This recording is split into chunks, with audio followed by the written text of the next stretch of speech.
Welcome to Amity Global Institute, and thank you for choosing to pursue your academic journey with us. The student contract is an important legal document to safeguard the school and the student's interests. We strongly advise you to thoroughly read through the student contract and the advisory note, Form 12. Sign only when you have fully understood all the terms stated. There are 2 copies to be signed, one to be returned to the admissions and student management staff, and the other is for your retention.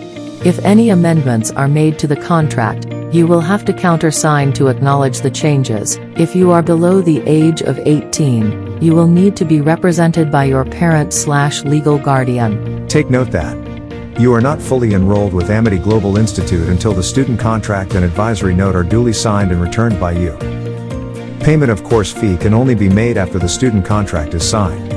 Do seek clarification before signing if you have any doubts. The student contract comprises the following.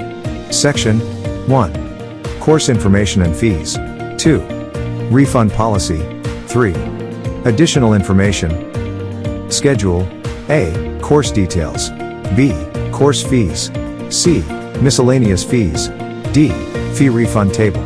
In page 1, check that all your personal details, including your full name and identification number, are correct. Section 1 of the contract comprises the details related to course information and fees. Section 2 of the contract details 3 scenarios related to refund policies. Scenario 1: refund for withdrawal due to non-delivery of course.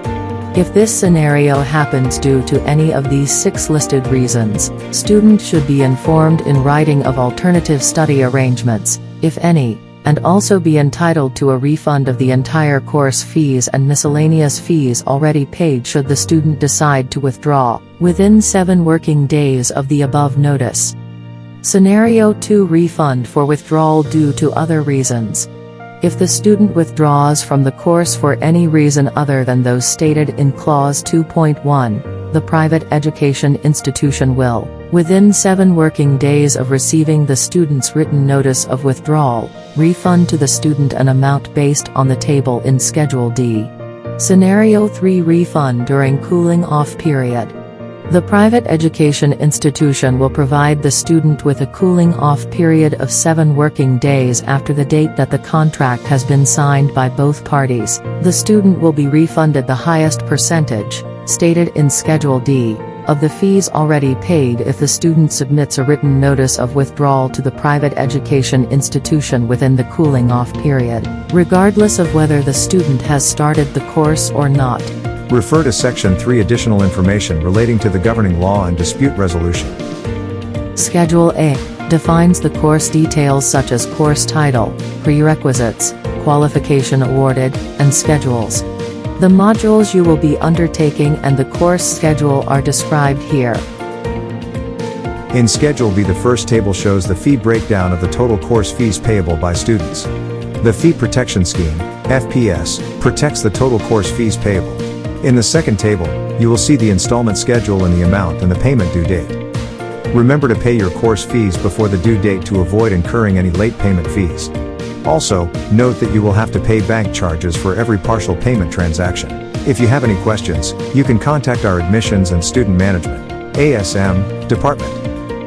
Under Schedule C, you will see a table of miscellaneous fees, which refers to any non-compulsory fees the student pays only when applicable.